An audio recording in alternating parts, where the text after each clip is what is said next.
Poster নোটিশের পরে poster writing, তাই কি? আচ্ছা, জি স্যার। পোস্টার রাইটিং কি শেষ করেছিলাম? স্যার নোটিশ আর পোস্টার রাইটিং দেখাইছিলেন।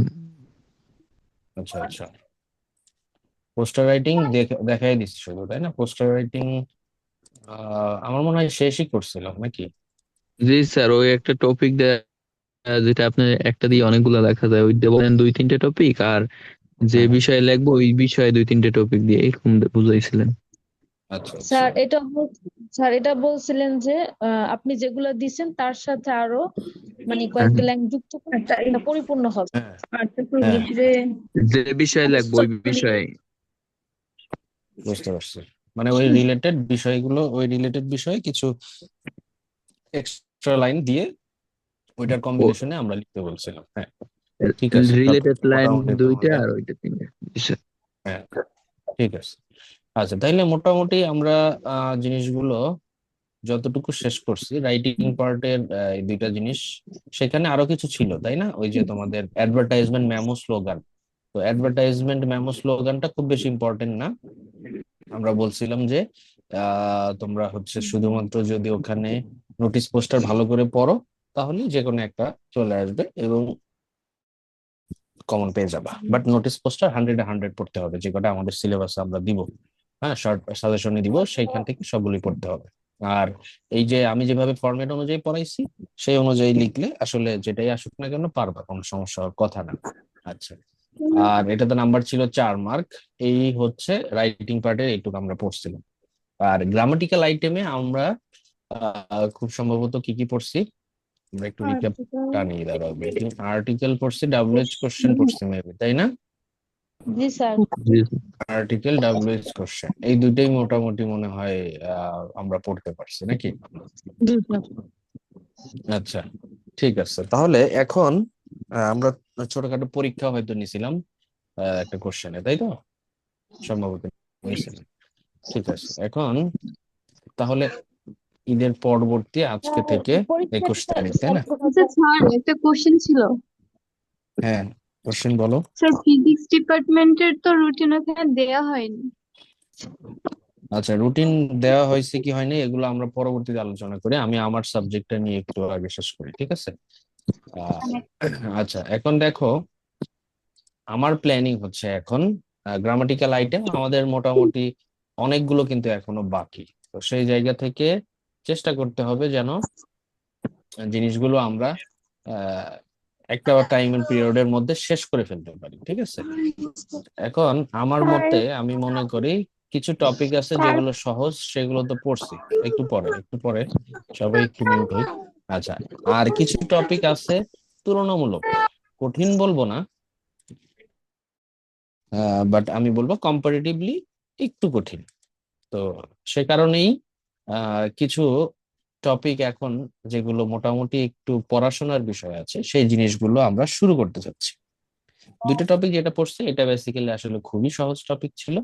সেখানে তেমন কোনো কিছু আসলে আহ ইয়া ছিল না যে একদম তোমার হচ্ছে যে খুব কঠিন বা পড়তেছি বুঝতেছি না, এরকম কিছু সেখানে ছিল না, তাই না? এখন কিছু টপিক আছে একটু পড়াশোনা করতে হবে এবং জিনিসগুলো অবশ্যই পারতে হবে, না পারলে পরীক্ষা বিপদে পড়বা। তাইলে এরকম একটা টপিক আমি মনে করি, সেটা হচ্ছে রাইট ফর্ম অফ ভার্বস, ঠিক আছে? স্যার, আর প্যাসেজ আরেকটা আছে হচ্ছে রিলেটেড প্যাসেজ প্যাসেজ রিলেটেড পড়াবো। যে পিডিএফটা দিয়েছেন ওটা নিয়ে একটু হ্যাঁ, ডিসকাস করবেন। ওইটা পড়াবো, ওইটা সময় যখন হবে তখন পড়াই দিব, কোনো সমস্যা নেই। ঠিক আছে, আমরা টপিক ওয়াইজ আগাচ্ছি তো, আমরা টপিক ওয়াইজ আগাচ্ছি। ওইটা যখন পড়াবো তখন ওই পিডিএফ নিয়ে আলোচনা হবে, ক্লিয়ার? জি স্যার। আচ্ছা, আমার স্ক্রিন দেখতে পাচ্ছি? স্যার আমার বলছেন। হ্যালো। সবাই একটু মিউট থাকবে। হ্যাঁ, শুনতেছি স্যার, কে বলতেছে? শুনতেছি, বলো। স্যার, আমি মার্কেটিং ডিপার্টমেন্টে একজন স্টুডেন্ট। আমার তোমরা না, ইংলিশ কম্পালসারি এগুলো নাই আমার। বিবিএ বের হয়ে যাও। বিবিএ যারা আছো বের হয়ে যাও। জি। যারা বিবিএ আছো, বিজনেস কমিউনিকেশন তোমাদের, হ্যাঁ, এখানে তোমাদের ইংলিশের কোনো সাবজেক্ট তোমাদের নাই। তোমরা একই গ্রুপে হয়তো আসো somehow, তোমরা দুই একজন যারা আছো বিবিএ এর তারা বের হয়ে যাও, ঠিক আছে? তোমাদের অন্যদিন ক্লাস হবে, ইংলিশ ক্লাস আমাদের তোমাদের না। স্যার আমাদের শনিবার এবং আমাদের রবিবার ক্লাস হবে। আচ্ছা ঠিক আছে, ক্লাস রুটিন পেয়ে যাবা, সমস্যা নেই, ক্লাস রুটিন আগের মতোই থাকবে। আমি রুটিন তোমাদের আপডেট জানাই দেবো আজকে। আজকে আমরা পড়ায় চলে যাচ্ছি, ঠিক আছে? আচ্ছা দেখো, আর ইংলিশের স্যার জন্য কি আসসালামু বই? আলাইকুম স্যার। স্যার ভালো আছেন ওয়ালাইকুম। স্যার? হ্যাঁ ভালো আছি, কি স্যার একটা খবর কথা তোমার? বলতাম স্যার। বলো।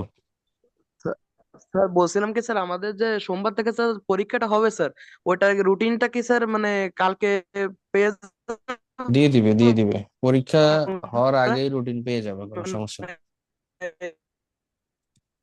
স্যার ঠিক ইংলিশের আছে। জন্য কি বই বলবো? দেখলাম যে সোমবার থেকে পরীক্ষা হবে।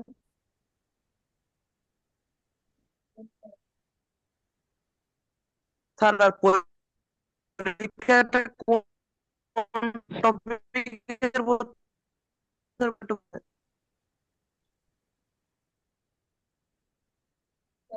আচ্ছা, ওর কথাটা বোঝা যাচ্ছে না, ঠিক আছে? ওদের পরীক্ষা যেটা হবে ওটা রুটিন তোমরা আগেই পেয়ে যাবে, কোনো সমস্যা নেই। স্যার ইংলিশের জন্য কি বই? কোন টপিকের উপরে হবে সেই মনে হয় বলতে চাইছেন। হ্যাঁ সবই বলে দিবে, ওটা পরীক্ষাটা প্ল্যাটফর্ম হ্যান্ডেল করে, তো ওটা আপডেট জানাই দিবে। আচ্ছা, আজকে যেটা বলতেছিলাম, স্ক্রিন দেখতে পাচ্ছো? জি জি স্যার। স্যার। জি স্যার। আচ্ছা স্যার ঠিক আছে। স্যার এখন ইংলিশের জন্য জি কি স্যার, বই? কোন টপিকের উপর থেকে পরীক্ষা হবে স্যার? আচ্ছা স্যার, ধন্যবাদ। আগে পড়ো, পরীক্ষার চিন্তা পরে করো, আগে পড়ো, হ্যাঁ? ঠিক আছে, তাহলে রাইট ফর্ম অফ ভার্বস।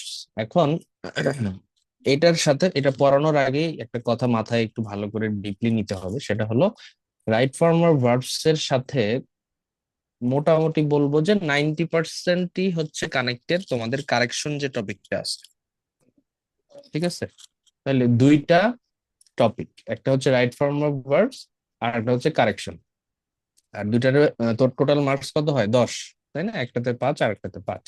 তো এই যে টোটাল 10 মার্কের গ্রামাটিক্যাল আইটেম, এইটা আমি বলবো, আমি যে রাইট ফর্ম অফ ভার্বস পড়াবো, এইটা যদি ভালো করে পড়ো তাহলে কারেকশনেরও 90% মোটামুটি কাভার। আচ্ছা, রাইট ফর্ম অফ ভার্বস এটার মানে কি? এটার মানে হচ্ছে ভার্বের সঠিক ফর্ম, তাই না? তার মানে তোমাকে বাক্যে পরীক্ষাতে ভার্বটা আনচেঞ্জড অবস্থায় দেওয়া থাকবে, বা ওইটাকে চেঞ্জ করে ঠিক করে তোমাকে লিখতে হবে। দ্যাট মিনস তোমাকে কারেক্ট করতে হবে কোনটা, ভার্বটা। এটাই এই টপিকটার মূল বিষয় হচ্ছে ভার্বটাকে কারেক্ট করে লেখা, মানে রাইট ফর্ম অফ ভার্ব, ভার্বের সঠিক ফর্মটা লিখা। তো মানে কি ভার্বের সঠিক ফর্ম লিখা? আর যদি বলি কারেকশন, কারেকশনটা যেই যেই কারেকশন গুলো ভার্বের মধ্যে ভুল দেওয়া থাকবে, এবং বলবো যে 70 to 80% কারেকশন ভার্বেই ভুল থাকে। মানে ভার্ব সঠিক করলে তোমার সেন্টেন্স সঠিক হয়ে যায়, মানে কারেকশনে এই নিয়মগুলোই আসে।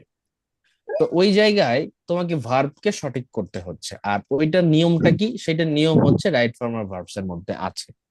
তাইলে বুঝতে পারতেছো কিনা যে একটা টপিক পড়লে আমি বলতেছি যে কারেকশনটাও একই সাথে 90% মোটামুটি বলবো যে কভার হয়ে যাচ্ছে। তাইলে এই টপিকটা অনেক বেশি ইম্পর্টেন্ট বলে আমি মনে করি। এবং এইটা যদি কেউ না পারে, that means right form of verbs আর কারেকশনে যদি কেউ ভালো মার্কস না নিয়ে আসতে পারে, ধরো দুইটা মিলায় যদি 6-7, কমপক্ষে অ্যাটলিস্ট 6-7 যদি না আসে, তাহলে তার পাশ করা কিন্তু টাফ। শুধু সহজ টপিক দিয়ে হবে না, এবং সহজ যেগুলো তোমরা মনে করো সেগুলো কিন্তু আসলে খুব বেশি সহজ না। যেমন যদি কেউ মনে করে সিনোনিম অ্যান্টোনিম খুব সহজ, এটা তার জন্য খুবই বোকামি। সিনোনিম অ্যান্টোনিম তুমি যদি আনকমন আসে তাহলে 2টা বা 3টাও পারবা না, হ্যাঁ? তারপর চেঞ্জিং ওয়ার্ড, যেটা পার্টস অফ স্পিচ চেঞ্জ আছে, ওইটা ওই দুইটাতে হচ্ছে 10 মার্ক। তাহলে ওই 10-এ যদি তুমি 4-5ও না আনতে পারো, আবার এগুলোও তুমি পড়লা না, ওগুলা সহজ মনে করে ওগুলো আগে পড়ছো, তাহলে ঘটনা যেটা ঘটবে, তুমি পরীক্ষায় কিন্তু ফেল করবে। তো আমার মতে এই রাইট ফর্ম অফ ভার্বস আর কারেকশনটা আমি মনে করি যে সবারই একদম ঠোঁটস্থ থাকা উচিত। ক্লিয়ার কথা? বোঝা যাচ্ছে আমার কথা? জি আচ্ছা, তাহলে নিয়ম আছে অনেক। আমার মোটামুটি জানা মতে 100+ নিয়ম হয় right form of verbs A, but এত নিয়মের গন্ডি বাঁধা ইয়ার মধ্যে আমরা যাব না, গেলে মাথাটা একটু ঘুরে যেতে পারে। তো আমরা শিখবো হচ্ছে সহজ উপায়, ঠিক আছে? আমরা শিখবো যেটা সেটা সহজ উপায়। এবং আমার এই শীটে আমি মোটামুটি 40-50টার মতো হয়তো রাখছি, এরকম 40টাই হবে। এর বাইরে না জানলেও হয়, বা আনুষঙ্গিক যে বিষয়গুলো যে আছে সেগুলো নিয়ম বানিয়ে জাস্ট নিয়ম বেশি বানানোর যে প্রবণতাটা বিভিন্ন বইয়ে দেখা যায়, এরকম করার প্রয়োজন আমি মনে করি নাই বলে আমি এখানে যে কটা যেভাবে প্রয়োজন এবং যেগুলো নিয়ম ছাড়াই পারা যায় একটা নিয়মের মধ্যে হয়তো 2-3 ভাবে এই জিনিসগুলো বুঝাই দিছি। আচ্ছা, আর এগুলো পড়লেই আমি আশা করি 100% তোমাদের রাইট ফর্ম অফ ভার্বস পরীক্ষায় যে ধরনের কোশ্চেন আসে পারা সম্ভব। ওকে, প্রাইমারি কথাবার্তা মোটামুটি যা বলার বলে ফেলছি। আর এখানে অবশ্যই টেন্স ভালো জানতে হবে। টেন্স যদি কারো এখনো ল্যাকিংস থাকে তাহলে রাইট ফর্ম অফ ভার্বস তুমি আসলে কিছুই বুঝবে না, তোমার মাথার উপর দিয়ে নিচ দিয়ে সব দিক দিয়ে যাবে কিন্তু ভিতর দিয়ে ঢুকবে না। তো অবশ্যই টেন্সটা এখনো যদি কারো ল্যাকিংস থেকে থাকে আজকের ক্লাস শেষ হওয়ার পরেই নেক্সট ক্লাসের আগে একদম ক্লিয়ার আউট করে ফেলতে হবে। আচ্ছা, এবার আসো আমরা স্টার্ট করি রাইট ফর্ম অফ ভার্ব। আচ্ছা, একটা প্রশ্ন এখানে আমি তোমাদের করতে চাই, ভার্ব শব্দের অর্থ কি বা ভার্ব মানে কি বলো তো? কাজ। কিছু করা, থাকা, খাওয়া বোঝানো কাজ। স্যার। হ্যাঁ, ক্রিয়া মানে কোনো ক্রিয়া কিছু করা ক্রিয়া বা ক্রিয়া, ক্রিয়া, হ্যাঁ এটাই হচ্ছে ভার্ব। এখন আহ আমি বলি কি যে ভার্ব হচ্ছে মানুষের হার্ট বা হৃৎপিণ্ড, যেরকম মানুষের ভাইটাল পার্ট অর্গান, হৃৎপিণ্ড বা হার্ট না চললে মানুষ কি 1 মিনিটও আসলে বাঁচতে পারে না, সেরকমই একটা পার্ট হচ্ছে ভার্ব প্রত্যেকটা সেন্টেন্সে। কোন সেন্টেন্সে যদি ভার্ব না থাকে তাহলে কি সেই সেন্টেন্সটা সঠিক না ভুল বলো তো? ভুল, ইংলিশটা হবে অসম্পূর্ণ স্যার, ভুল। অসম্পূর্ণ। অসম্পূর্ণ স্যার। অসম্পূর্ণ বলতে হ্যাঁ ওইটাই তোমার হচ্ছে কোনোভাবেই একটা ভার্ব ছাড়া কোনো সেন্টেন্স হয় না, তাই না? তাইলে অসম ভার্বটা অবশ্যই কোনো না কোনো ভাবে সেন্টেন্সে থাকতে হবে এবং সেটা অবশ্যই কারেক্ট ভাবে থাকতে হবে। কোন সেন্টেন্স কোন টেন্সের ক্ষেত্রে কিরকম, কোন সেন্টেন্সের জন্য কিরকম ভার্ব, হ্যাঁ এরকম অনেক নিয়ম কানুন জেনে আমাদেরকে ভার্বটা কারেক্ট ওয়েতে বসাতে হবে। আচ্ছা, তাহলে প্রথম যে কথাটা আমরা সবাই জানি এবং শিখি সেটা হচ্ছে যে আচ্ছা একটা কথা এখানে আরেকটু অ্যাডিশনালি বলতে হবে, সেটা হচ্ছে ভয়েস নিয়ে একটু ধারণা, প্রাইমারি একটু ধারণা তোমাদের থাকতে হবে, ঠিক আছে? আচ্ছা, সবার মাইক গুলো একটু অফ থাকবে, হ্যাঁ, না হলে একটু ডিস্টার্ব হয়। আচ্ছা, ঠিক আছে। ভার্ব কারেকশন করতে আমাদের কিছু আইডিয়া রাখতে হবে ভয়েস চেঞ্জ নিয়ে, এটাও মাঝে মাঝে আসবে, আমরা যখন আসবে তখন জিনিসগুলো দেখাই দিব, ঠিক আছে? মানে অ্যাক্টিভ ভয়েস এবং প্যাসিভ ভয়েস। অ্যাক্টিভ ভয়েস আর প্যাসিভ ভয়েস দুইটা কথার অর্থ মানে সহজ করে যেটা বলি আমরা আমি ভাত খাই, আর যদি বলে আমার দ্বারা ভাত খাওয়া হয় সেটা হচ্ছে মানে ভাত আমার দ্বারা খাওয়া হয়, এটা বললে কথাটাকে জাস্ট ঘুরায় বলা, এটা প্যাসিভ। তো অ্যাক্টিভ প্যাসিভ এই জিনিসগুলো একটু ধারণা রাখতে হবে, এটা প্রাইমারি আলোচনা আমরা নেক্সট ক্লাসে করে দিব, সমস্যা নেই। আজকে আমরা রাইট ফর্ম অফ ভার্বস এর মধ্যেই সহজ নিয়মগুলো আগে দেখে নিব। আচ্ছা, আরেকটা বিষয় আমরা বেসিক্যালি এগুলো কিন্তু আগেই শিখছি, সেটা হচ্ছে যে অ্যাফার্মেটিভ নেগেটিভ ইন্টারোগেটিভ সেন্টেন্স গুলা, তাই না? পজিটিভ বা অ্যাফার্মেটিভ যেটা আমরা বলি হা বোধক, নেগেটিভ মানে না বোধক, এবং ইন্টারোগেটিভ মানে প্রশ্নবোধক। তো এই ধরনের সেন্টেন্সের প্যাটার্ন গুলো কিন্তু তোমাদের স্টেপ বাই স্টেপ আসবে বিভিন্ন জায়গায়, এগুলো আমরা আইডিয়া রাখি এবং আমার মনে হয় এগুলো সবাই কম বেশি জানি, যেহেতু আমি টেন্স পড়াই দিছি। তো এখানে খুব বেশি সমস্যা হওয়ার কথা না। এই জিনিসগুলো আমি এখানে লিখছিলাম, এই যে অ্যাফার্মেটিভ নেগেটিভ ইন্টারোগেটিভ, এটা অ্যাক্টিভ প্যাসিভের ক্ষেত্রে ওই জিনিসগুলো জাস্ট বলে দিয়ে রাখলাম, পরবর্তীতে আমি যখন দরকার হবে তখন পড়াই দিব। এবার আসলে নিয়মে প্রথম যে নিয়মটা সেটা আমরা দেখার চেষ্টা করি। দেখো এখানে কিছু ওয়ার্ড আমি লিখছি, যে কোনো সেন্টেন্সে যদি দেখো জেনারেলি, নর্মালি, সামটাইমস, অকেশনালি, দেখতে পাচ্ছ? এই যে জি sir. Daily, ordinarily, often, regularly, always, now and then, every, usually, nowadays, দেখো অনেকগুলো শব্দই কিন্তু এখানে আছে। হ্যাঁ, তো এগুলো যদি কোনো সেন্টেন্সে উল্লেখ থাকে তাহলে ওই সেন্টেন্সটা বেসিক্যালি হয় হচ্ছে present indefinite tense. Present indefinite tense. এটা আমরা আগেও কম বেশি একটু বিভিন্ন জায়গায় হয়তো দেখার চেষ্টা করছি বা দেখছি বা জানছি, এবার একটু ভালো করে জানলাম। অনেকগুলো শব্দ কিন্তু এখানে আমি দেখো ইউজ করছি। তো এখানে এই ধরনের শব্দগুলো যদি থাকে তাহলে ওই সেন্টেন্সটা বেসিক্যালি প্রেজেন্ট ইনডিফিনিট টেন্সের ফরমেশনে থাকে। তো তখন ভার্বটাকে চেঞ্জ করতে হবে হচ্ছে প্রেজেন্ট ইনডিফিনিট টেন্স অনুযায়ী। কিরকম দেখো, আকাশ, এই যে তোমাদের পরীক্ষায় এরকম ভাবেই থাকে, আকাশ তারপরে ওয়াচ দিয়ে ব্র্যাকেট দেওয়া থাকে, টিভি রেগুলারলি। তাহলে দেখো আকাশ প্রতিদিন নিয়মিত হচ্ছে টিভি দেখে রেগুলারলি, যেটা তাহলে এইটা রেগুলারলি থাকার কারণে এটা আমরা বুঝতে পারছি যে এটা প্রেজেন্ট ইনডিফিনিট টেন্স হবে, সেই অনুযায়ী চেঞ্জ করতে হবে। তুমি যদি এখানে ইন প্রেজেন্ট কন্টিনিউয়াস টেন্স দিয়ে করে ফেলো যে আকাশ ইজ ওয়াচিং টিভি রেগুলারলি, এইটা কিন্তু কারেক্ট না। কথা বুঝছো? প্রেজেন্ট ইনডিফিনিট অনুযায়ী করতে হবে, কারণ সেন্টেন্সের অর্থ থেকে জিনিসটা ওইভাবেই চলে আসছে। তো তোমাকে অবশ্যই আকাশ ওয়াচেস, ওয়াচ এর সাথে ইএস যোগ হবে। প্লিজ একটু তোমরা মাইক গুলো অফ রাখবে, বারবার বলার পরও এই ডিস্টার্ব গুলো করবে না, ঠিক আছে?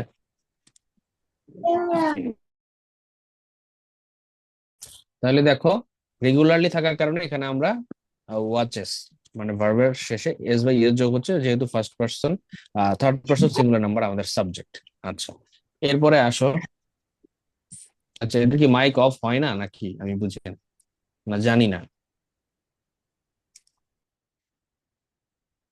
আর অনেকের ভিডিও অন করা, ক্লাসে কি চেহারাই দেখাইতে আসছে নাকি? আর আমি বুঝলাম ভিডিও কেন অন থাকবে তোমাদের, ভিডিও অফ করে রাখবা। ক্লাস করতে আসলে এই বেসিক জিনিসগুলো জানা থাকা দরকার। ফোন চালাও সারাদিন, এই জিনিসগুলো জানা থাকা দরকার। আচ্ছা, এবার আসো, এটা হচ্ছে অ্যাফার্মেটিভ সেন্টেন্স ছিল। এবার আসো নেগেটিভ সেন্টেন্স। নেগেটিভ মানে না বোধক সেন্টেন্স। আমরা টেন্সের মধ্যে কিন্তু এই জিনিসগুলো দেখছি, যে অ্যাফার্মেটিভ কিভাবে হয়, নেগেটিভ কিভাবে হয়, এই জিনিসগুলো আমরা দেখছি। এবার এটা রাইট ফর্ম অফ ভার্বসেও চলে আসছে। দেখো, তাহলে টেন্স না জানলে এই জিনিসগুলো কিন্তু প্রবলেমে পড়ে যায়। নেগেটিভের জন্য কি কি থাকে দেখো, এরকম নেগেটিভ সেন্টেন্স কিন্তু আসতে পারে। সামটাইমস, সামটাইমস হচ্ছে সাকিব এখানে not take care of his health, এই নট দ্বারা তোমার হচ্ছে নেগেটিভ করার জন্য বলে দিচ্ছে। তাহলে এই টেক ভার্বকে এখন এই সেন্টেন্সটাকে নেগেটিভ করতে হবে। আচ্ছা, তাহলে সামটাইমস থাকলে আমরা কি জানি কি হয়, প্রেজেন্ট ইনডিফিনিট টেন্স অনুযায়ী কারেকশনটা করতে হবে, এইটুকু বুঝছি। তাহলে সামটাইমস সাকিব যদি নেগেটিভ না করতো তাহলে বলতাম কি takes care of his health, তাই না? বাট এখন বলছে নেগেটিভ করতে, তাহলে তোমাকে does not take. Present indefinite টেন্সের নেগেটিভ করার নিয়ম কি শিখছি না, যে ডু নট বা ডাজ নট আসে সাবজেক্টের পরে, তারপরে ভার্বের বেস ফর্ম বসো। তাহলে সাকিবের জন্য এখানে ডাজ নট টেক। বোঝা যাচ্ছে? জি স্যার। জি স্যার। তাহলে এভাবে আমাদেরকে জিনিসগুলো করতে হবে। আচ্ছা, এবার আসো, প্যাসিভ জিনিস নিয়ে কিছু কথাবার্তা এখানে আসবে। এই জিনিসগুলো পরে পড়লে সুবিধা হইতো, তারপরেও এখন সামনে যেহেতু আসছে একটা একটু আমরা পড়েই ফেলি। সেটা হচ্ছে কোন সেন্টেন্স যখন এরকম দেখবা যে সহজ করে বোঝায় যে I do the work, I do the work মানে আমি কাজটা করি।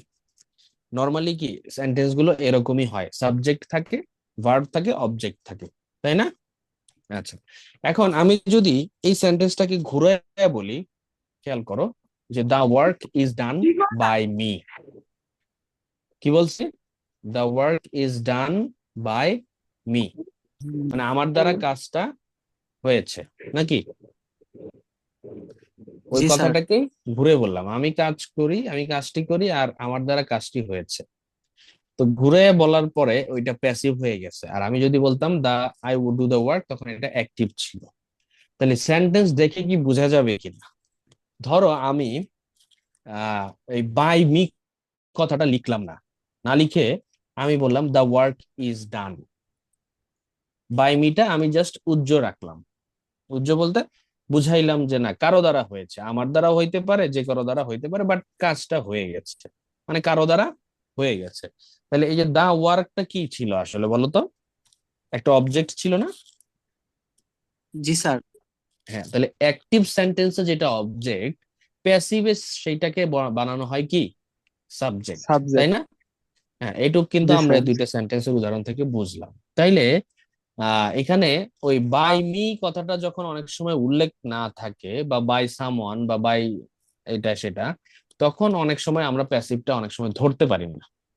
কিন্তু এই যে অবজেক্ট থেকে সাবজেক্ট হওয়ার যে বিষয়টা, এই জিনিসগুলো ধরতে পারলে প্যাসিভ সেন্টেন্সটা ধরা যায়। যেমন এইখানে আমি বলছিলাম the work is done by me, তখন আমরা প্যাসিভ কথাটা বুঝতে পারতেছি।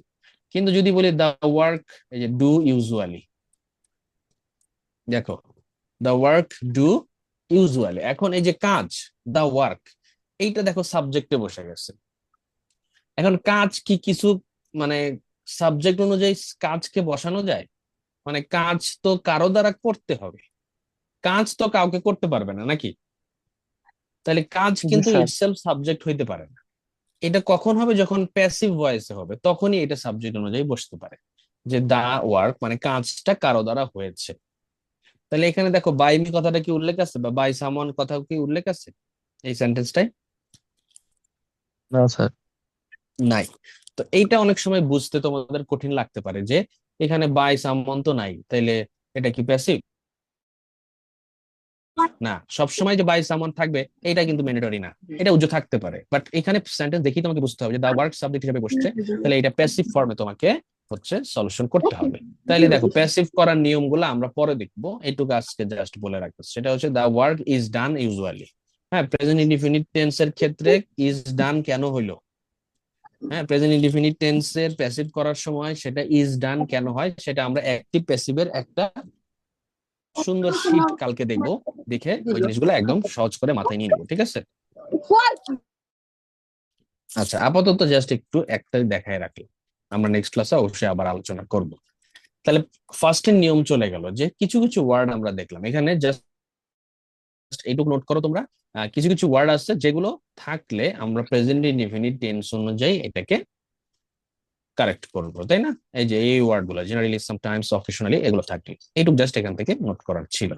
এবার আসো সেকেন্ড নিয়মে। সেকেন্ড নিয়মটা হচ্ছে কোন সেন্টেন্সে যদি এই যে yesterday, ago, long since, long ago, last, in the past, হ্যাঁ, এই সবগুলোই দেখো পাস্ট রিলেটেড হচ্ছে ওয়ার্ড। হ্যাঁ, মানে পূর্বের কোনো কথা বর্ণনার জন্য আমরা এই ধরনের শব্দ ব্যবহার করে থাকি সেন্টেন্সের মধ্যে। তো সহজ কথায় বলতে গেলে নিয়মটা হচ্ছে এই সেন্টেন্সে যদি এই শব্দগুলো থাকে, তাহলে আমরা সেটাকে পাস্ট টেন্স অনুযায়ী মানে পাস্ট ইনডিফিনিট টেন্স অনুযায়ী হচ্ছে চেঞ্জ করার চেষ্টা করব। ক্লিয়ার? তাহলে শব্দের মধ্যে যদি এই শব্দ থাকে, ago, long, since, long ago, last, এগুলো থাকলে আমরা সেটাকে পাস্ট ইনডিফিনিট টেন্সের নিয়মে চেঞ্জ করব। এইটুকু জাস্ট এখান থেকে নোট করো। যদি এখন দেখো Faim go to college yesterday, তাহলে এই গো ভার্ব, তাহলে কি গো ভার্ব কে আর গো রাখতে পারবা?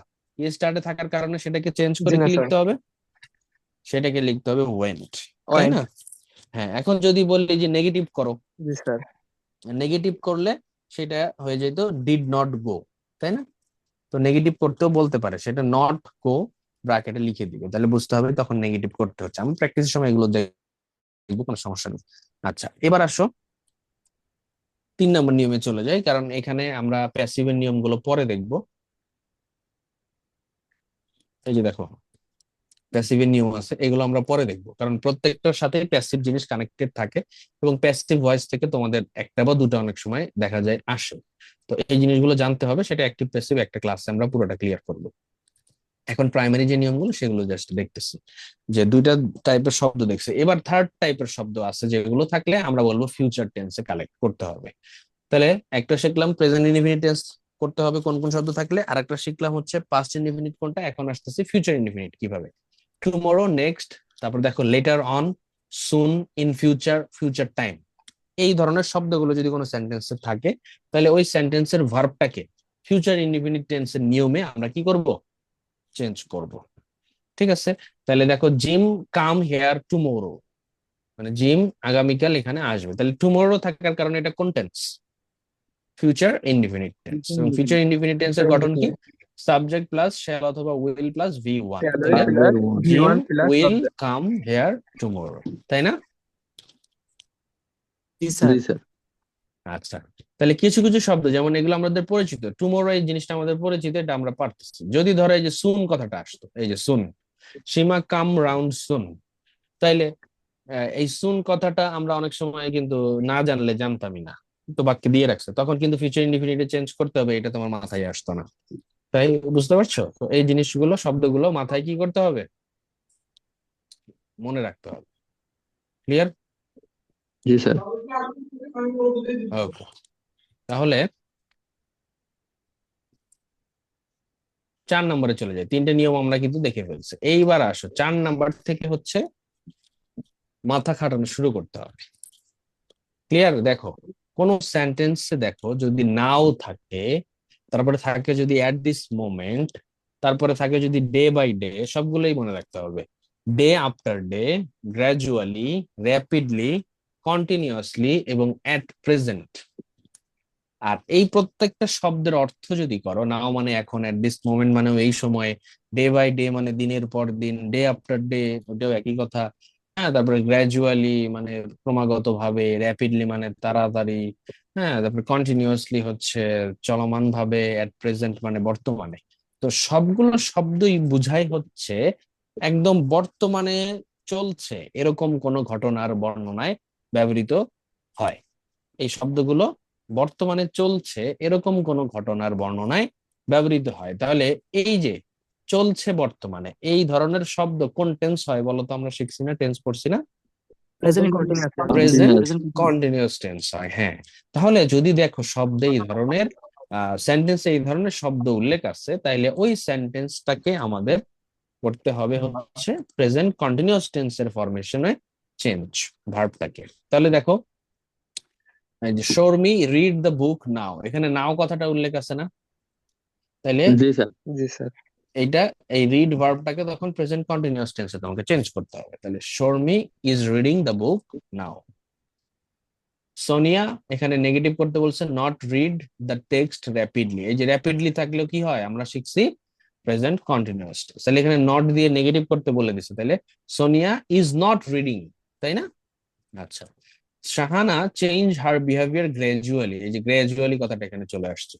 এখানে কিন্তু দেখো লাস্টে আবার ইন্টারোগেটিভ মার্ক দিয়ে দিছে, তার মানে এটাকে ইন্টারোগেটিভ করতে হবে। তাহলে is Shahana changing her behaviour gradually? এই কথা বুঝতেছ না?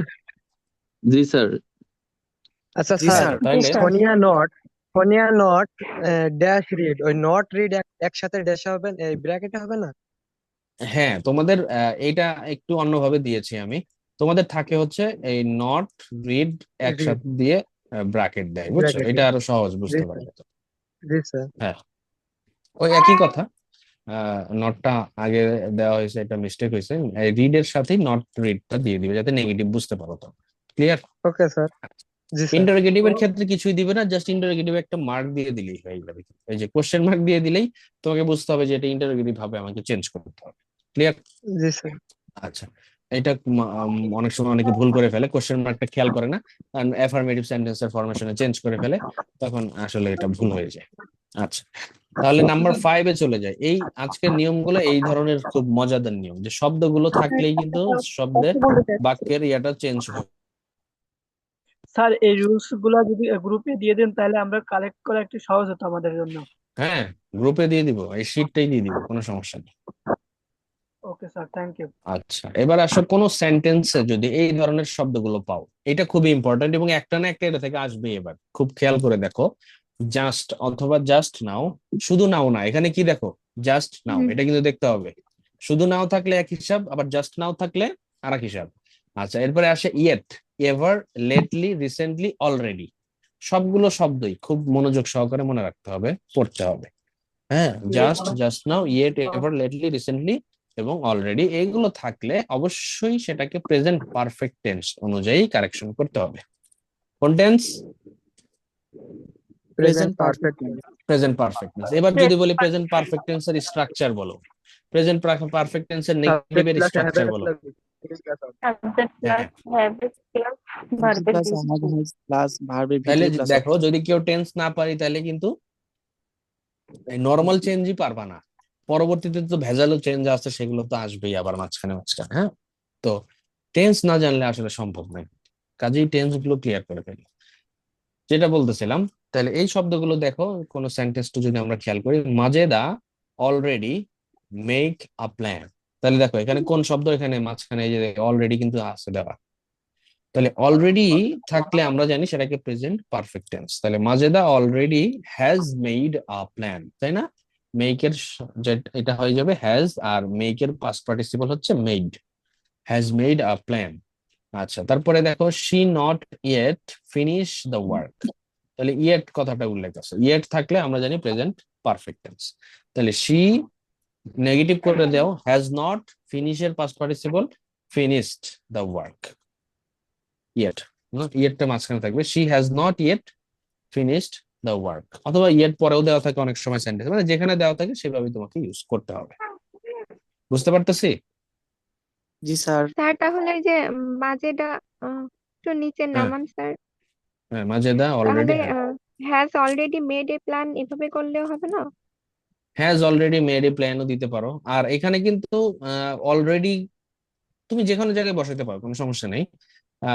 বাট এখানে লাস্টে দিলে একটু কন্ট্রাডিক্টরি হয়ে যায়, কারণ যেহেতু মাঝখানে দিছে সেখানে মাঝখানে ইউজ করবে। মাজেদা হ্যাজ অলরেডিও দিতে পারো, বা মাজেদা অলরেডি হ্যাজ মেডও দিতে পারো, দুইটাই কারেক্ট। কিন্তু এরকম দিও না যে Majeda already, Majeda has made a plan already, মানে অলরেডিটা আবার লাস্টে দিয়ে দিও না, কারণ ওরা যেহেতু ফার্স্টে রাখছে আমরাও চেষ্টা করব মাঝখানে রাখার। ঠিক আছে? জি স্যার। আচ্ছা, স্যার এবার আমি আসুন কিছু না। স্যার হ্যাঁ, শুনতেছি। স্যার আমাদের যেহেতু কিছুদিন পর পর ক্লাস হচ্ছে, আমাদের যদি রাইটিং গুলো দেওয়া হতো, দাগিয়ে দেওয়া হতো, তাহলে আমরা বাসায় কিছুটা আগায় নিতে পারতাম।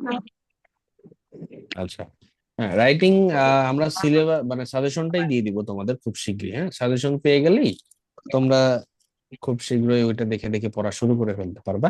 আর বাই দিস টাইম একটা ইনস্ট্রাকশন আমি দিয়ে রাখি, আমি মাঝে মাঝে পড়াও দিচ্ছিলাম, তাই না? সেগুলোও চালিয়ে যাব, সমস্যা নেই। আর সাজেশনটা খুব শীঘ্রই পেয়ে যাবে, সেখান থেকে দেখেই পড়তে পারবে। ঠিক আছে? জি স্যার। সাজেশন দিয়ে দিব, স্যার শীঘ্রই আপনাকে দিয়ে দিব। বলছিলাম রাশিদ স্যারকে একটা ক্লাস নেওয়ার জন্য, অন্যান্য সাবজেক্টের বিষয়ে জানার জন্য। আচ্ছা, এটা বলছি, এখন সে হয়তো ক্লাস অ্যানাউন্স করবে খুব শীঘ্রই। ঠিক আছে? দেখো আমরা 5টা পড়লাম, আজকে নাম্বার 6-এ যাই। সেটা হচ্ছে কোন সেন্টেন্সে, এটা এটা আসলে খুব কঠিন কিছু না, এটা এটা পড়ানোর মতো কিছু না। এটা দেখো কি বলছে, যদি অক্সিলারি ভার্ব হ্যাভ, হ্যাজ এগুলো দেওয়াই থাকে, হ্যাভ, হ্যাজ, হ্যাড, দেখো এখানে অক্সিলারি ভার্ব হিসেবে হ্যাভ, হ্যাজ আর হ্যাড এগুলো দেওয়াই আছে, এবং তার পরবর্তী ভার্বটাকে চেঞ্জ করতে বলছে। এটা খুবই সহজ। আর এটা কি আমরা জানি না, হ্যাভ, হ্যাজ, হ্যাড এগুলো থাকলে তার পরবর্তী ভার্ব কি হয়? V3 V3, মানে ভার্বের পাস্ট পার্টিসিপল তোমাকে করতে হবে। ওকে, এটা খুব কঠিন কিছু না, এটা আমরা একটু স্কিপ করি। আচ্ছা, এরপরে আসো, এই নিয়মগুলো দেখতে হবে। এই যে কোন সেন্টেন্সের মাঝে মাঝে কি থাকবে? সিন্স থাকবে। যখন কোন সেন্টেন্সের মাঝখানে যদি সিন্স থাকে তখন নিয়মটা কিভাবে হয়, পুরা সেন্টেন্সটারই নিয়মটা তোমাকে খেয়াল করতে হবে।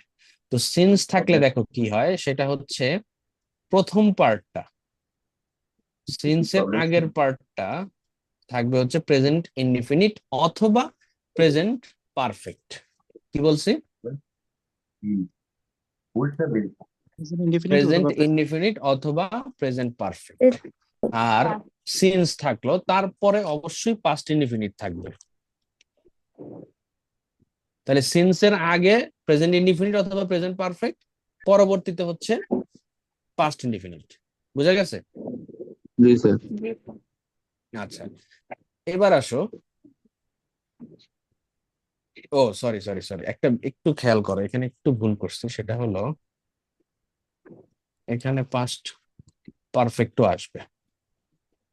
আচ্ছা, সহজ করে ভেঙে বলি, একসাথে না বলে ভেঙে ভেঙে বলি, তাহলে এই জিনিসটা সহজ হবে। ধরো সিন্স, SINC, সিন্সের আগে পরে দুইটা বাক্য থাকবে, মানে সিন্স যুক্ত বাক্য, মানে সিন্সটা যদি মাঝখানে বসে, এরকম বাক্যে কি হয়, সিন্সের আগে একটা বাক্যাংশ থাকে এবং পরবর্তীতে আরেকটা বাক্যাংশ থাকে, যেটাকে আমরা ক্লজ বলি। ক্লজ মানে বাক্যাংশ। তাহলে প্রথম বাক্যাংশ থাকবে প্রেজেন্ট ইনডিফিনিট যদি থাকে, পরবর্তীতে হবে হচ্ছে পাস্ট ইনডিফিনিট। এবং প্রথম বাক্যাংশ যদি, খেয়াল করো, পাস্ট ইনডিফিনিট থাকে, তাহলে পরবর্তী বাক্যাংশ থাকবে হচ্ছে পাস্ট পারফেক্ট। কি বলছি? প্রথমটা যদি প্রেজেন্ট ইনডিফিনিট থাকে, তাহলে পরেরটা হবে পাস্ট ইনডিফিনিট। Past প্রথমটাই যদি পাস্ট ইনডিফিনিট থাকে তাহলে পরেরটা হয়ে যাবে past perfect. perfect.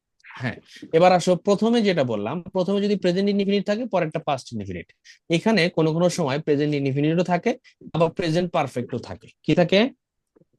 Present perfect ও থাকে। প্রেজেন্ট পারফেক্টও থাকে, কিন্তু প্রেজেন্ট পারফেক্ট থাকলেও পরবর্তীতে পাস্ট ইনফিনিটি হবে। বুঝতে পারছি? জি স্যার। আমরা নিয়মটা দেখলাম, এবার সেন্টেন্স দেখলে জিনিসটা একদম ক্লিয়ার হয়ে যাবে। খেয়াল করো যে it is many years since I see him. তাহলে এখানে কোন টেন্স আছে প্রথমটা দেখো তো?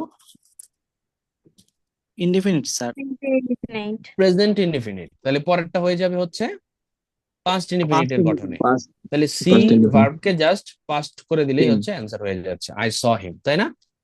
That's fine, G sir.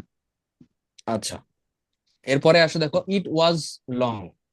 এটা অনেক লম্বা সময় ছিল। সিন্স রূপা মিট মি। তাহলে এখানে প্রথমটা পাস্ট ইনডিফিনিট, তাহলে পরেরটা হয়ে যাবে পাস্ট পারফেক্ট। তাহলে Rupa had met me. Clear? জি স্যার। এই 7 নম্বর নিয়মটা আমরা নেক্সট দিন আবার দেখার চেষ্টা করব। আজকে আমি শিটটা দিয়ে দিব, এটা একটু গো থ্রো করার চেষ্টা করো। আর টেন্সটা একটু সবাই বাই দিস টাইম একটু আবার পড়াশোনা করে আসবা। নেক্সট ক্লাসে আমরা অনেকগুলো নিয়ম মোটামুটি পড়াশোনা শেষ করার চেষ্টা করব, এবং কিছু প্র্যাকটিসও আমরা নেক্সট ক্লাস থেকে আস্তে আস্তে দেখব। আজকে যেহেতু অনেকদিন পরে, আমরা অত প্রেশার নিলাম না, বাট আজকের পরেই শিটটা যখন আপলোড হবে একটু রাইট ফর্ম ভার্বস গুলো, এই নিয়মগুলো একটু নিজেরা দেখে জিনিসগুলো ক্লিয়ার করার চেষ্টা করবো, তাইলে আর লোড হবে না। যেহেতু